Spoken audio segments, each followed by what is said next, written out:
예수님, 성부와 성자와 성령의 이름으로 아멘. 오늘은 그 다섯 번째 날 인간의 고통 문제에 대해서 좀 이렇게 여러분들 기도로 초대하고 싶습니다. 이 고통, 우리가 살아가면서 늘 달고 살아가고 있죠. 이 고통만 없더라면, 그리고 또 이 고통 때문에 여러분들이 신앙생활하는 데 있어서 소원해진다던가 아니면 주님께 참 많은 그런 질문들을 하게 됩니다.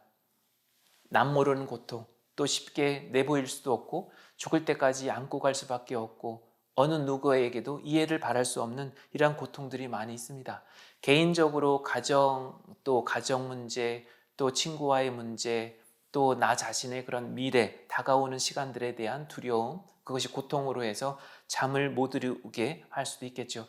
그래서 이 고통에 대한 그런 주제를 오늘은 욥기서를 통해서 여러분들이 잘 알고 있죠. 인간의 고통을 아주 아주 구체적으로, 실질적으로 그렇게 다루었던 이런 욥기서, 이 내용도 좀 보겠습니다. 근데 무엇보다도 우선 이 고통의 문제를 과연 우리가 하느님의 축복으로 봐야 되는가, 하느님의 저주로 봐야 되는가? 여러분들은 어떻게 생각하십니까?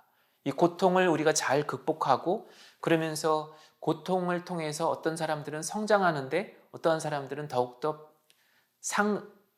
일상의 삶이 피폐해져 가는 것만이 아니라 일상의 모든 삶이 깨져버리는, 황폐해지고 또 인간관계도 더욱더 멀어져 가는 것만이 아니라 삶 자체가 그 예전과 전혀 다른 그런 모습으로 그렇게 망가져 간다라고도 볼 수가 있죠. 그것을 하느님의 저주로 볼 것인가, 하느님의 벌로 볼 것인가, 이것 또한 우리가 같이 생각해 볼 수도 있습니다. 먼저 하느님의 축복으로 본다라고 할 경우에는 이렇게도 사람들이 얘기를 하죠. 모든 일들이 잘 되어갈 때, 아무런 근심 걱정이 없을 때, 또 주위 사람들이 나를 중심으로 모여들 때 내가 주인공이 되는 거죠. 조연이 아니라 이제 일상 삶 안에서 내가 가운데로 이렇게 나오게 되는, 그래서 사람들이 내 눈치를 보고 소위 어떤 나를 중심으로 해서 모든 일들을 기대하거나 또 희망을 갖는다는 것, 이런 것이 하느님의 과연 이런 것이 하느님의 축복이냐라고 우리는 이야기할 수 있습니다. 매사에 자신감을 갖게 되고, 그리고 경제적인 어떤 부나 명예나 어떤 권력이나 이런 것이 과연 하느님의 축복이냐. 근데 또 이렇게 생각해 볼 수도 있지 않을까요? 그거는 인간적인 어떤 뜻도 부합할 수 있다. 거기에 그렇게 생각하고 그것을 해석하려고 하면 내 뜻인데, 내가 진정으로 원하는 것인데 그것을 하느님의 뜻이었다라고 그렇게 합리화하고 정당화하고 그렇게 합리적으로 이해하려고 하는, 그러면서 동시에 신앙생활을 더욱더 열심히 하게 되는 그런 결과로 사람들은 볼 수도 있는 거죠. 그런데 하느님의 그 벌이라고 해서 여러분들도 그렇게 생각하실 수도 있습니다. 반대로 하는 일이 잘 안 되고 사람들 다 떠나가고 또 더 이상 삶의 어떤 의욕도 없게 되고 한순간에 모든 것을 잃어가는, 예를 들면 이제 욥기 1장 그리고 21장 이 내용들을 한번 봅시다. 그의 재산은 양이 7,000마리였다. 이 1장의 내용이에요. 낙타가 3,000마리, 겨리소가 500쌍, 암나귀가 500마리나 되었고 종들도 매우 많았다. 이건 성경의 그 욥기 1장에 나오는 이런 말씀입니다. 근데 모든 것을 다 잃어요.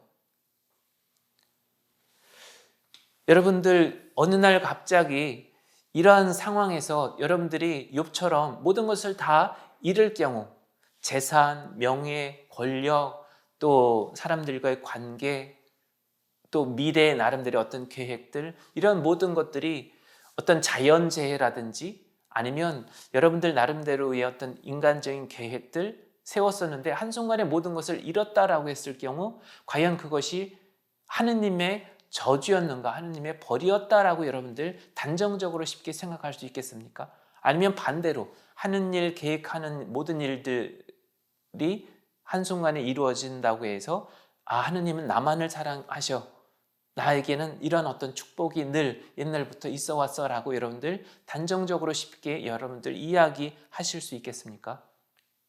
그래서 오늘은 이러한 부분들을 좀 더 깊이 있게 여러분들이 지나온 어떤 삶의 역사를 하나하나 이렇게 살펴보시면서 아, 이것은 하느님의 뜻이었는가? 내가 그때 그렇게 믿고 그렇게 살아왔는가? 좀 이렇게 분별해 볼 필요가 있습니다. 저도 역시도 단정적으로 이야기할 수는 없죠. 저 역시도 사실은 그렇습니다. 그래서 이 부분은 그 이냐시오의 그런 묵상 이 방법을 가지고 여기에 하느님의 정의와 사랑, 이러한 논리, 그리고 이것을 토대로 해서 묵상, 여러분들 지금까지 익숙하게 해오셨던 그런 묵상의 방법을 통해서 하나하나 다시금 이렇게 내적으로 정리해 한번 가시는 그런 날로 오늘 하루를 그렇게 보내시면 어떨까 합니다.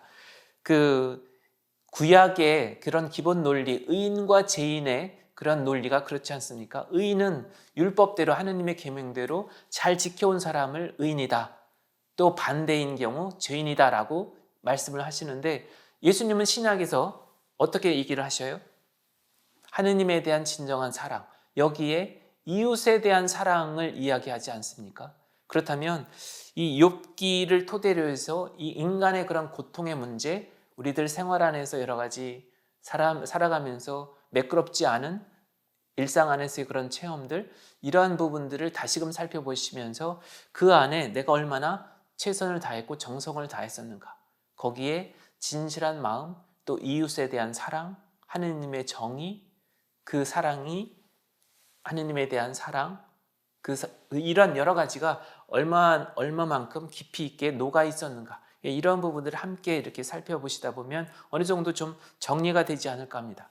그래서 여기서 영적 독서로 지혜서 15장 7절 단순하게 이 부분 하나 이렇게 좀 되뇌어 보시라고 말씀을 드리겠습니다. 진흙으로 빚어진 그릇의 고유한 쓰임새.